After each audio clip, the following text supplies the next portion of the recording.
Auto డ్రైవర్లకు కూటమి ప్రభుత్వం అండగా ఉంటుంది అన్నారు మంత్రి బీసీ జనార్దన్ రెడ్డి. నంద్యాల జిల్లా బనగానపల్లె పట్టణంలోని ఆర్టీసీ బస్టాండ్ నుంచి ఎంపీడీఓ కార్యాలయం వరకు మంత్రి బీసీ జనార్దన్ రెడ్డి డ్రైవింగ్ చేస్తూ ర్యాలీలో పాల్గొన్నారు. అనంతరం ఎంపీడీఓ కార్యాలయంలో ఆటో డ్రైవర్లతో కలిసి ఆటో డ్రైవర్ల సేవలు పథకాన్ని ప్రారంభించారు. నియోజకవర్గం వ్యాప్తంగా 1170 మంది లబ్ధిదారులకు 1,75,50,000 రూపాయల చెక్కుల్ని అందజేశారు. సంక్షేమం అభివృద్ధి రెండు కళ్లులాగా ముందుకు వెళ్తున్నట్టు మంత్రి బీసీ జనార్దన్ రెడ్డి తెలిపారు.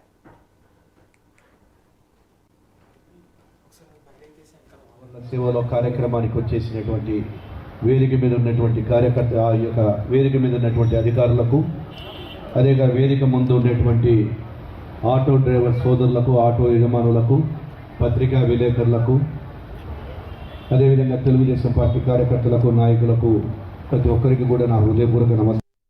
తెలుగుదేశం ప్రభుత్వం అధికారంలోకి వచ్చిన తర్వాత కూటమి ప్రభుత్వం ఏ పేద ప్రజలు మమ్మల్ని నమ్మి కూటమికి 164 సీట్లు ఇచ్చారో వారికి ఆ రోజు సూపర్ 6 పథకాలలో అన్నిటినీ కూడా ఈరోజు సంక్షేమం అభివృద్ధి డ్రైవర్ల సేవలో కార్యక్రమానికి వచ్చేసినటువంటి వేదిక మీద ఉన్నటువంటి వేదిక మీద ఉన్నటువంటి అధికారులకు, అదేగా వేదిక ముందు ఉన్నటువంటి ఆటో డ్రైవర్ సోదరులకు, ఆటో యజమానులకు, పత్రికా విలేకరులకు, అదేవిధంగా తెలుగుదేశం పార్టీ కార్యకర్తలకు, నాయకులకు, ప్రతి ఒక్కరికి కూడా నా హృదయపూర్వక నమస్కారం.